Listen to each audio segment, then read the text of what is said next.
Hi, my name is Daniel Kelson, and I'm an astronomer at the Carnegie observatories. Today, I'd like to answer the question, what is the biggest galaxy? Now, that is a tricky but fun question because it forces us to think about what a galaxy is and what we define a galaxy to be, and it leads us to specific kinds of answers. But I'd like to expand what you and I normally talk about with regards to galaxies, because normally we think about galaxies in relation to our own Milky Way.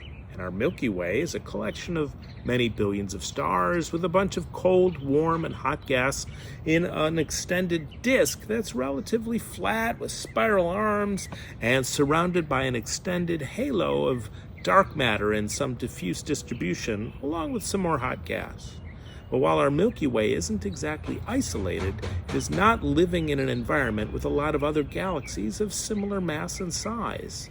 So our Milky Way doesn't have tremendously violent dynamic interactions with other massive galaxies. But some galaxies do, because they live in environments where there are lots of other galaxies. And those regions can become what are big gravitationally bound garbage dumps. Down in the centers of these big garbage dumps, one often finds massive collections of matter that have been stripped off of all the galaxies that have been dynamically interacting with each other in this big garbage dump. And they spend their lives swirling around, and in the end, this stuff settles down towards the center. So there'll be one massive galaxy with a halo of galaxy stuff, material that galaxies are normally made of, but all together in one enormous fluffy garbage dump. So technically we can treat that big dump of galaxy garbage as one enormous galaxy. And at the centers of big clusters of galaxies, one can get really giant, massive central objects. And in the end, we do call those galaxies, even though they look nothing like our own Milky Way. Now, at the center of the giant cluster of galaxies, Abell 2029, there sits an enormous, massive galaxy with the fancy name IC1101.